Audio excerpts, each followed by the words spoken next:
जी। मैं तेरे धाम से तेरी महिमा के निवास स्थान से प्रीति रखता हूँ।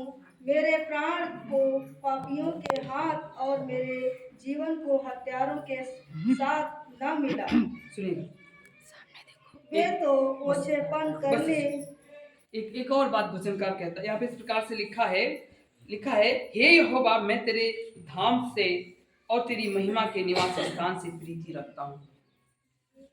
वचनकार क्या कहता है? मैं तो परमेश्वर के धाम से और उसके निवास स्थान से क्या करता हूँ? प्रीति रखता हूँ। आपको और हमको परमेश्वर के निवास स्थान से प्रीति रखना है और परमेश्वर की दया के पास आना है। हालेलुया। ताकि वो परमेश्वर हम पे दया करे और हमें क्षमा करे और हमें उन आशीषों को दे जो हमारे लिए आवश्यक है। हालेलुया। मैं आपसे कहना चाहता हूँ, और आगे पद कहता है, मेरे प्राण को पापियों के हाथ और मेरे जीवन को हत्यारे के साथ ना मिला। मेरे प्राण को पापियों के भी साथ नहीं और हत्यारों के साथ नहीं। ये एक उसकी प्रार्थना है, एक निवेदन है। वो कहता है, परमेश्वर आप हमारे जीवन को, हमारे प्राणों को पापियों से दूर रखिए, बचा। और आगे पद में लिखा है, वे तो ओछापन करने में लगे रहते हैं और उनका दाहिना हाथ घूस से भरा रहता है।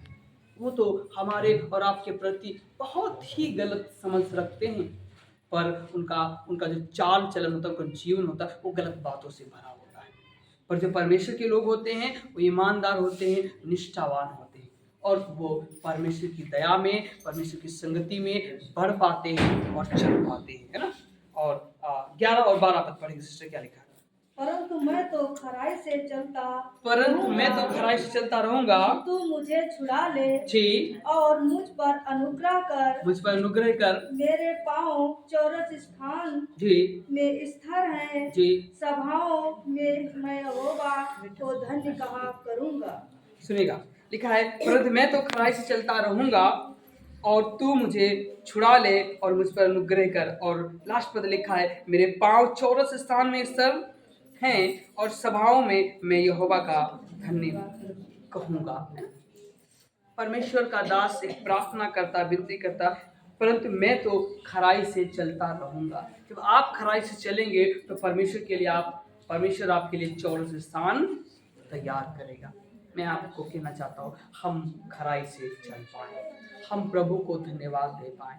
हम बेशक कई बार मीटिंग्स, प्रार्थना में ना आ पाए, पर अपने घर में भी बैठकर उससे धन्यवाद दे सकते हैं।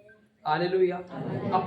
अपने जीवन में सुस्तापन लेकर नहीं आना है, और परमेश्वर है जो हमारे और आपके द्वार खोलेगा और एक दिन हमें बड़ी विजय देगा, और हम आगे आने वाले दिनों में परमेश्वर हमको बढ़ाएगा, आगे चलते जाएंगे और हम डरेंगे नहीं, हम असहाय नहीं बनेंगे, क्योंकि हम जानते हैं हमारी तरफ से लड़ने वाला कौन है? यहोवा परमेश्वर है ना।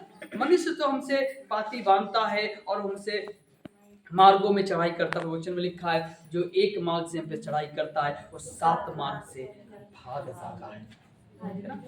आपको पता है, एक हिजकिय्याह एक ऐसा ही जन था जो बहुत परेशान, बहुत ही दिक्कत में था, और उसको लगता था कि उसके जो खिलाफ के लोग हैं उसको हरा देंगे, उसके राज्य को जीत ले जाएंगे।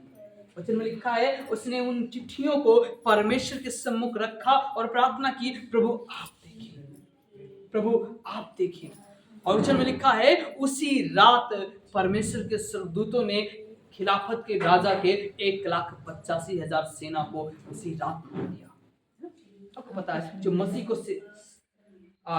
को सताता है वो आसान नहीं है। मसीह को सताना परमेश्वर को सताना, मसीह के लोगों को सताना परमेश्वर के लोगों को सताने के बराबर होता है, और परमेश्वर इसका बदला लेता है। हालेलुया। मैं आपसे कहना चाहूंगा, प्रभु है जो हमारे आंसुओं को कुप्पियों में पिरो के रखता है और एक एक आंसू का बदला लेता है ना। अपने आप को तैयार करें, अपने आप को कमजोर ना समझें, घर पे रह के प्रार्थना करें और जितना हो सके उतना प्रार्थना में समय बिताएं। हालेलुया। और मैं एक ही चीज कहना चाहता हूँ, इन सबसे मुख्य बात ये है, हम जानते हैं कि परमेश्वर हमारा न्याय करेगा। हालेलुया।